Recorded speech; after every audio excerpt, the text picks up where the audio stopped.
মুফতি আমিনের খেলা।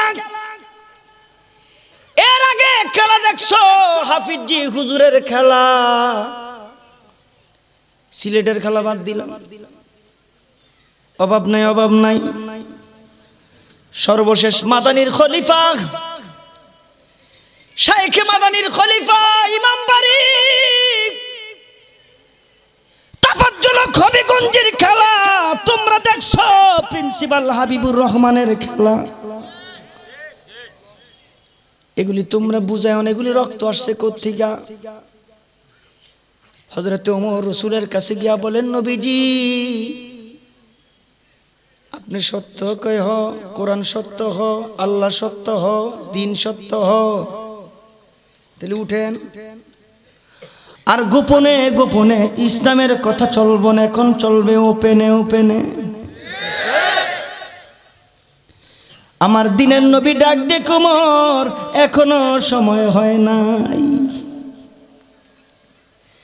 হযরত ওমর ডাক দেখে, নবীজি আমি ওমর ইসলাম ধর্ম গ্রহণ করেছি, আমার হাতে তরবারি, সময় কবে হইব? আয়েন আমার 40 থেকে 42 জন সাহাবীদেরকে লইয়া হযরত ওমর হাতের মধ্যে তরবারি লইয়া কাবা ঘরের আঙ্গিনার দিকে রওনা হয়েছে। হযরত ওমর সাহাবীদেরকে নিয়ে যায়, শরীরের মধ্যে জোশ উঠে গেছে। হযরত ওমর আওয়াজ দিয়া জবান খুইলা কয়, নারায়ে তাকবীর। আবু জাহেল কয়, কেডার এত সাহস নারায়ে তাকবীর কয়, আল্লাহু আকবার আওয়াজ কয়, কার এত বড় সাহস? এদিক দিয়া আবু সুফিয়ান কয়, তুই আর আমি তো নারায়ে তাকবীর কইতাম, লিডারগিরি সুইটা যায় দেখেন। তোর মনে নাই? কয় কোন কথা কস?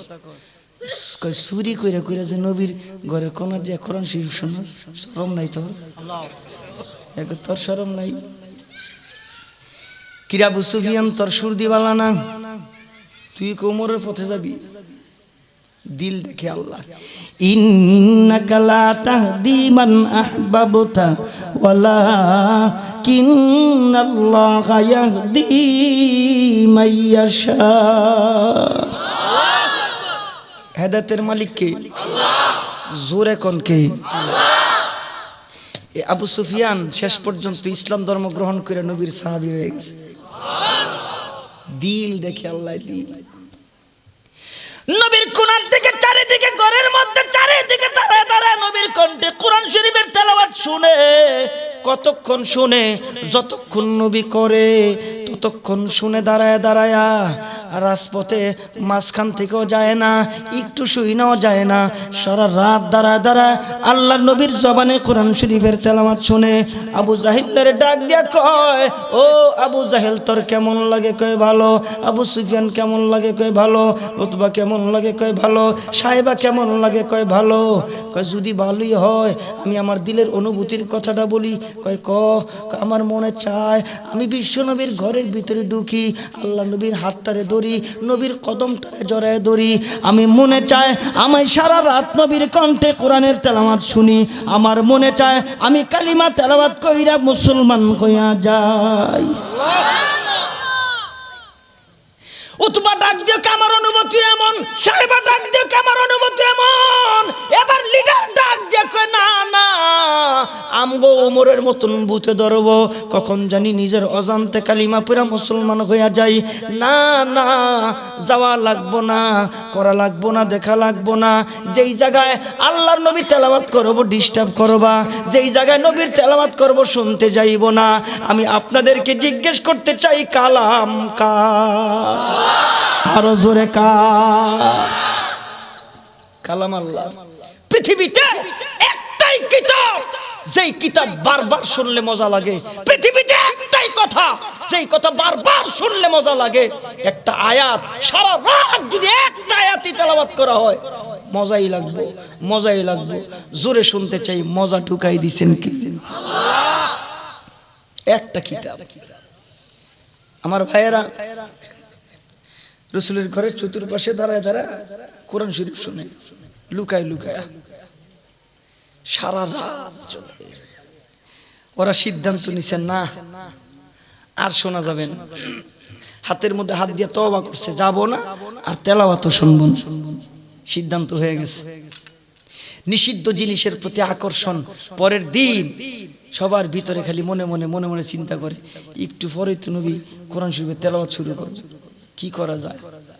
যেই ওয়াদা আমরা করছি আর হেরে যে ডর হয়, মনে হয় যাইতো না। ভাই সাহেবাই কয় আমি একা যাবো, সাহেবাই কয় মনে হয় দুইটা যাবো না, আমি একা যাবো।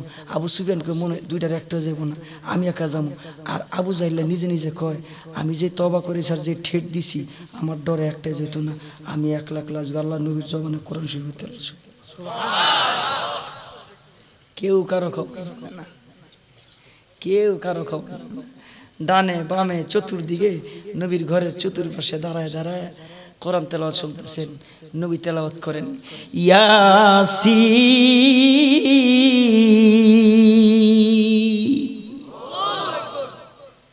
তেলাওয়াত শুনতেছেন। উতবা মনে মনে চিন্তা করে, সাহেবা মনে মনে চিন্তা করে, আবু সুফিয়ান মনে মনে চিন্তা করে, আজকে ভুল করা যাবে না। যদি আলোতে কারো সঙ্গে দেখা হয়ে যায় তওবা ভাঙ্গার অপরাধে আসামি হয়ে যাব। আজকে অন্ধকার থাকতে থাকতে পলাইতে হবে। ঠিক একই অনুভূতি উতবার, একই অনুভূতি সাইবার, আবু সুফিয়ানের এক অনুভূতি, লিডারেরও একই অনুভূতি। আসলে অনুভূতি না, সব আল্লাহ ঢুকাই দিছে খেলা বুঝানোর লইয়া। খেলা আসলে খেলা হইল এগুলি। আমার বন্ধুগণ, এবার অন্ধকার থাকতে থাকতে যখন পলায়, একজনের ঠেঙ্গে যার একজন বাড়ি লাগছে, ডাক দিয়ে কে? আমি উতবা। তুই কে? আমি সাহেবা। তুই কে? আমি আবু সুফিয়ান। তুমি কে? আমি আবু জাহিল। ধমক লাগাই কালকানা তওবা দিলি, হাতের মধ্যে হাত দিলে এই জায়গায় সসকেন আমি জানি না, সাহেবা জানে। এই সাহেবা তুই এই সসকেন লেগে আমি জানি না, আবু সুফিয়ান জানে। আবু সুফিয়ান তুই আইলি কে? কয় নাপতামি কইরো না, আমরা আইছি, তুই আইলি কে?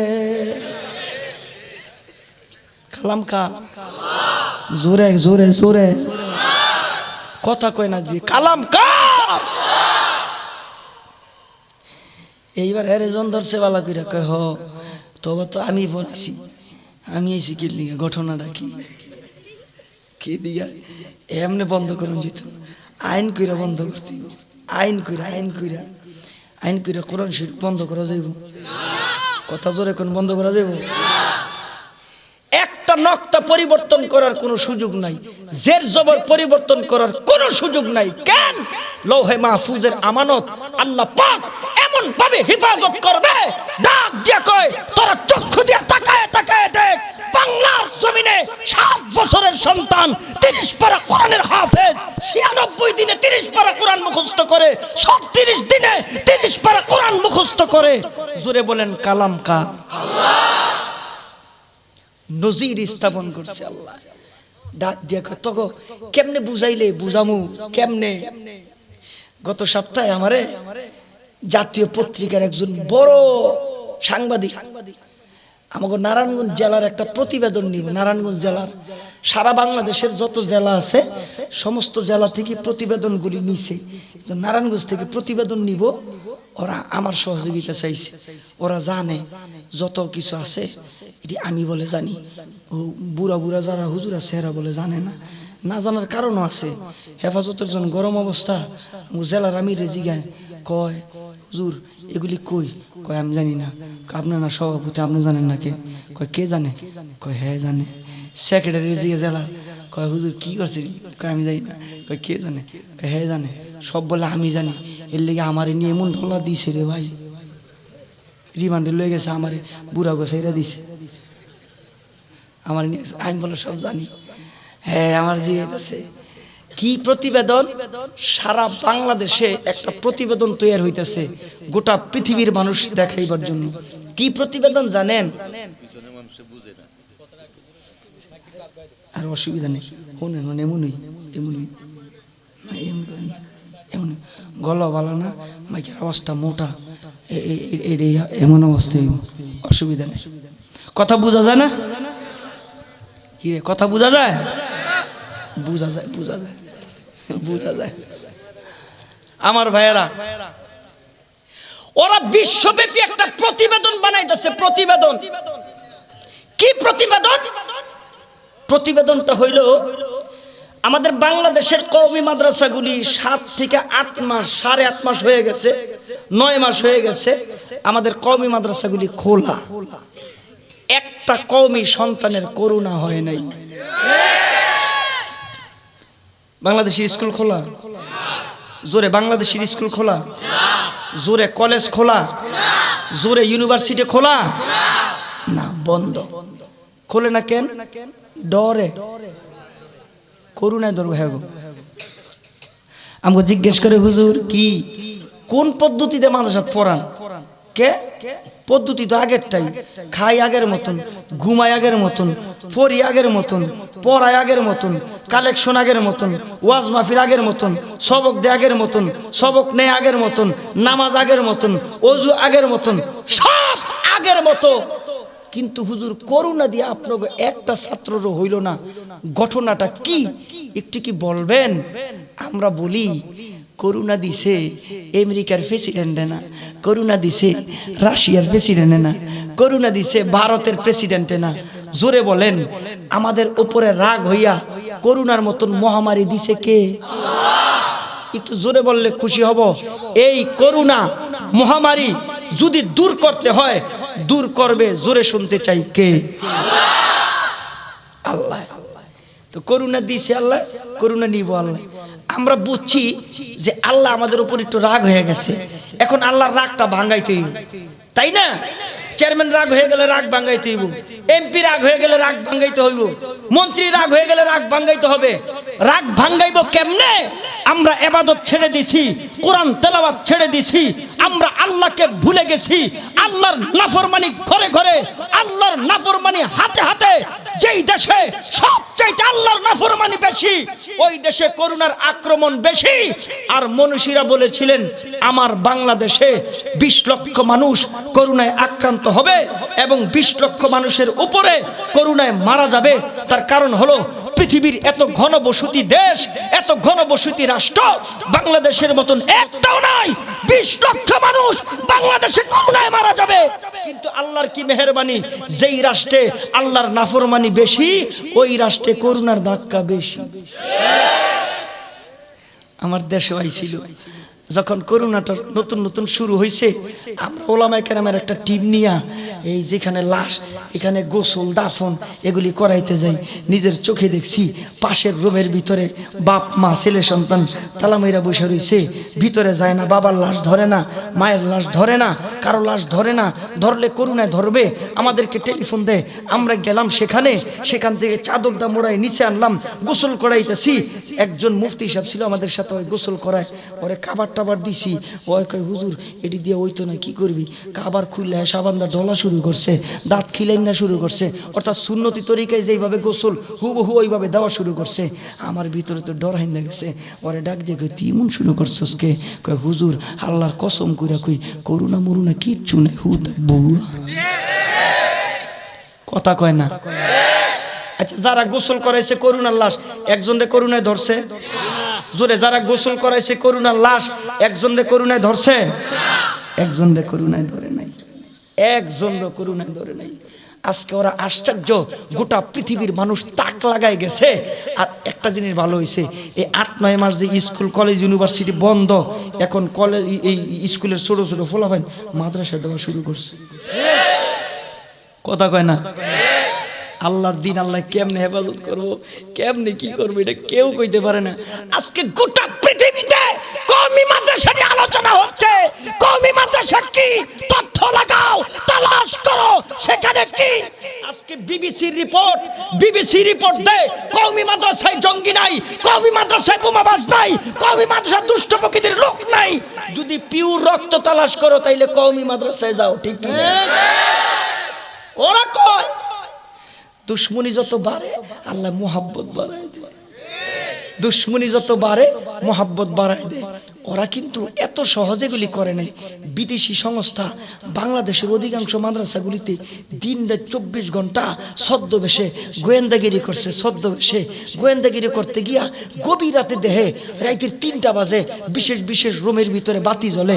এরা মনে করছে এবার মনে হয় করবো, এরা 3টা বাজে মানুষ ঘুমাইতে উঠে বাতি জ্বলছে, 3টা বাজে গেছে, দেখে যে না বড় কোনো ছাত্র নেই, সব ছোট ছোট ছাত্রগুলো উঠছে। হেরা মনে করছে এটা মনে হুজুর গো কৌশল, ছোট বাচ্চা দিয়ে করবো। মানে ছোট ফোলাবেন উঠটা উজু স্থান জাকিরা উজু করতেছে মনে করে হেরা বরকতি বোমা বানাইবো, তো উজু করে মনে বানাই। উজু করার পরে কোরআন শরীফ খুলে বসে, তহা মা আনজালনা আলাইকাল কুরআন লিতাশকা, তেলাওয়াত করতেছে। কওমি মাদ্রাসায় কি পয়দা হয় মুসলমান জানা লাগবো। আমি নিজে আমার বাবারে দেখছি, আমি যখন আমার নিজের এলাকার মধ্যে বয়ান করতে যাইতাম,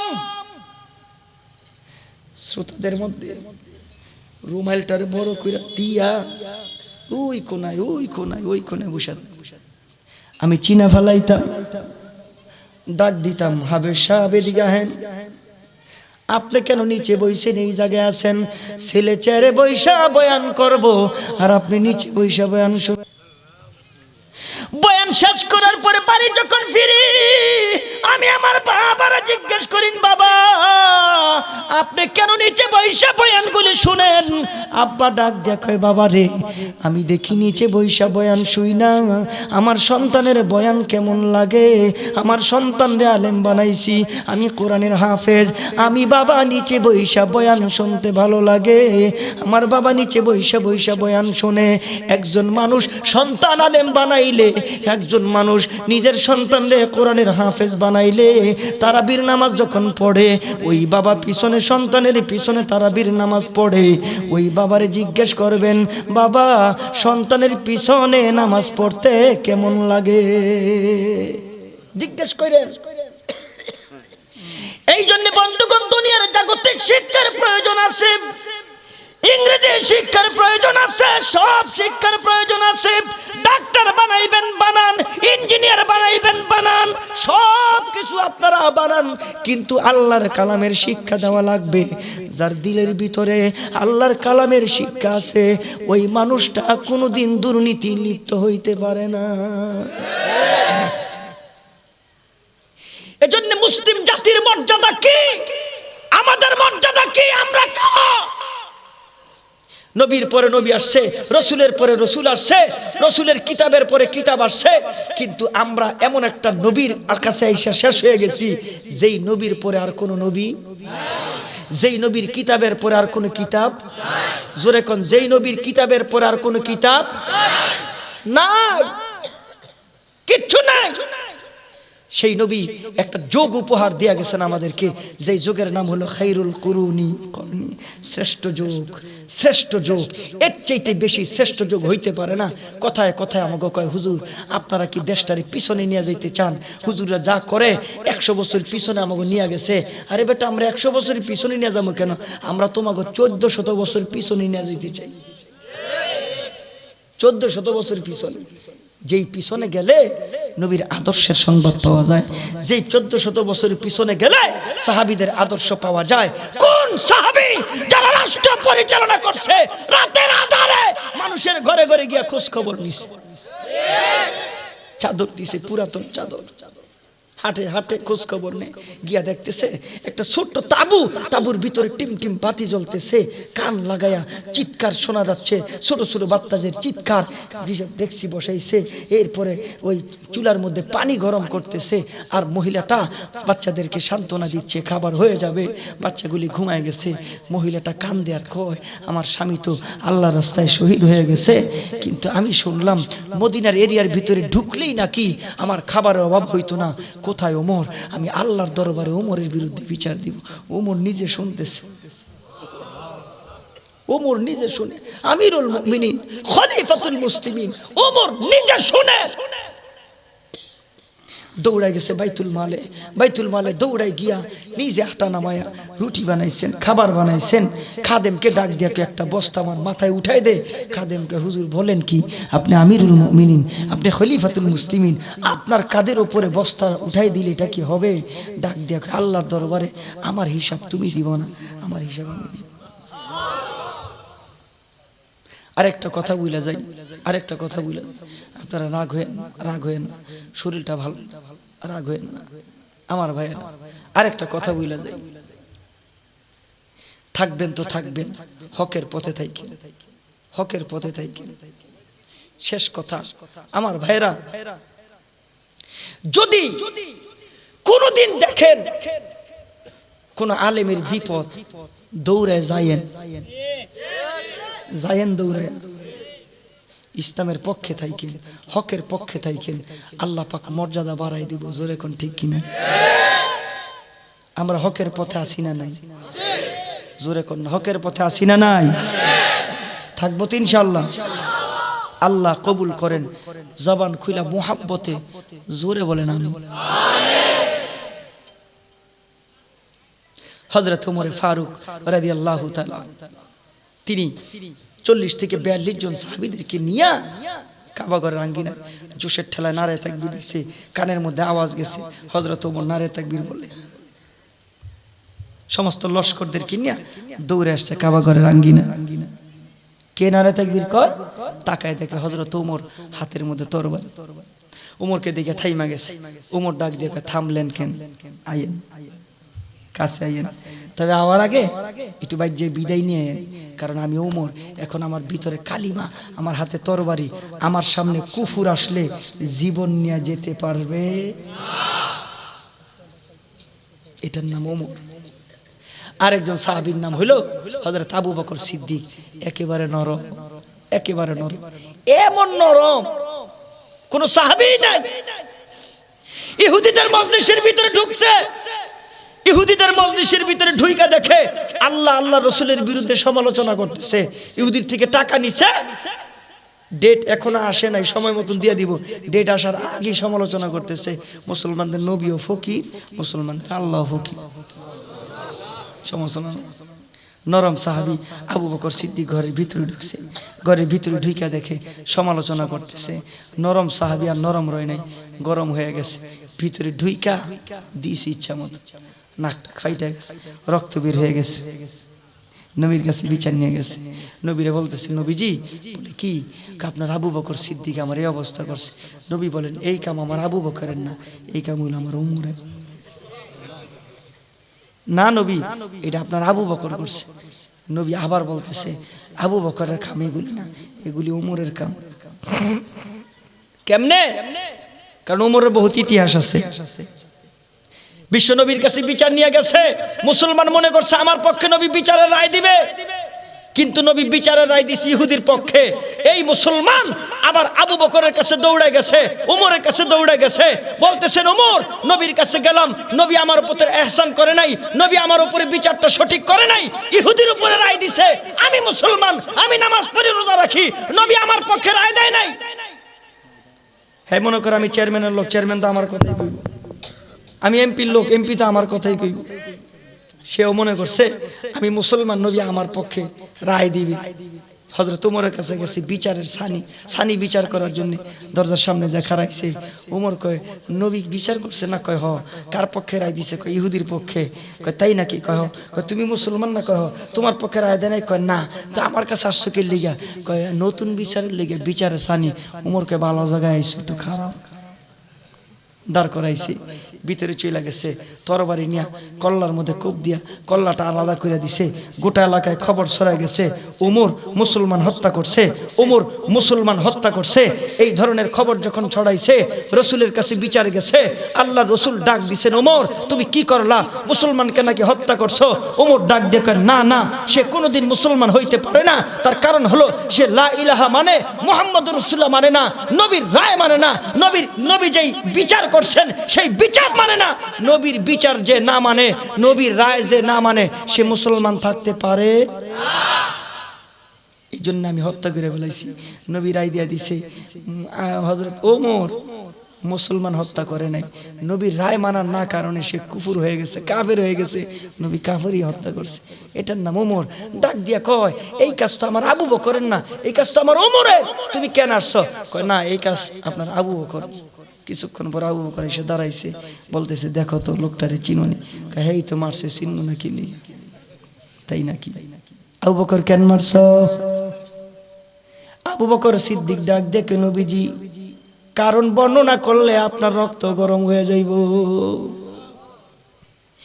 হযরত আবু বকর সিদ্দিক কারণ বর্ণনা করতেছেন, কারণ বর্ণনা করতে গিয়া ডানে বামে তাকায় দেখি ওই ইহুদি নাই, ইহুদি পলাইছে। তার কারণ আল্লাহর নবী যদি শুনে নবীর রক্ত গরম হয়ে যাইব। আমরা মাদ্রাসার মানুষ, আমরা নরম মানুষ, আমরা আলেম মানুষ, আমরা নরম মানুষ, আমরা ইমাম মানুষ, আমরা নরম মানুষ, আমরা মুহাদ্দিস মানুষ, আমরা নরম মানুষ। আমরা তখনই গরম হই যখন শুনি আল্লাহ আল্লাহর রাসূলের বিরুদ্ধে কথা হয়। আমরা সহজে গরম হই না। আপনারা দেশ চালান, আমরা কোনো কথা কই না। আপনারা দুর্নীতি করেন, কোনো কথা কই না। আপনারা কত কিছু করেন, কোনো কথা কই না। আমরা তখনই রাজপথে নাইমা যাই, আমরা তখনই গরম হয়ে যাই যখন ইসলামের উপর আক্রমণ আসে, কোরআনের উপর আক্রমণ আসে, দ্বীনের উপর আক্রমণ আসে। তখন আমাদের রক্ত গরম নরম থাকে না, আমাদের রক্ত গরম হয়ে যায়, আমরা ঠিক থাকতে পারি না। জোরে কোন ঠিক কিনা? আমার ভাইয়েরা, আমি আপনাদেরকে নিয়ে দোয়া করব। যারা দাঁড়ায় আছেন একটু মেহরবানি করে বসেন, যারা দাঁড়ায় আছেন একটু মেহরবানি করে বসেন, একটু মেহরবানি করে বসেন। আমি আপনাদেরকে নিয়ে দোয়া করব। মুসাফির মানুষ, মুসাফিরের দোয়া কবুল হয়, মুসাফিরের দোয়া কবুল হয়। আমার আগের ভাই একটু কালেকশনের আভাস দিছিল, কালেকশনের আভাস। আমি ওদিকে আর যাব না। চেয়ারম্যান সাহেব যেহেতু বলছে আগামীতে ওনার ব্যাপক একটা পরিকল্পনা আছে, এর চাইতে বড় করে মাহফিল হবে। আপনারা চান কি চান না? জোরে শুনতেছি, আপনারা চান কি চান না? আমরা সহযোগিতা করব। চেয়ারম্যান সাহেব যদি করে আমরা সহযোগিতা করব। আগামী বছর যদি প্রয়োজন হয় দরকারে মামুন সাহেব রাইনা দেন। আপনারা নিতে পারবেন নি? সাহস আসেনি? জোরে কয় না, সাহস আছে? আল্লাহ কবুল করুক। সকলে জবান খুলে মুহাব্বতে জোরে বলেন আমিন। ইনশাআল্লাহ শুধু দোয়া না, আরো অনেক কিছু করতেছি। আস্তাগফিরুল্লাহ রাব্বি মিন কুল্লি জানবি ওয়া আতুবু ইলাইহি।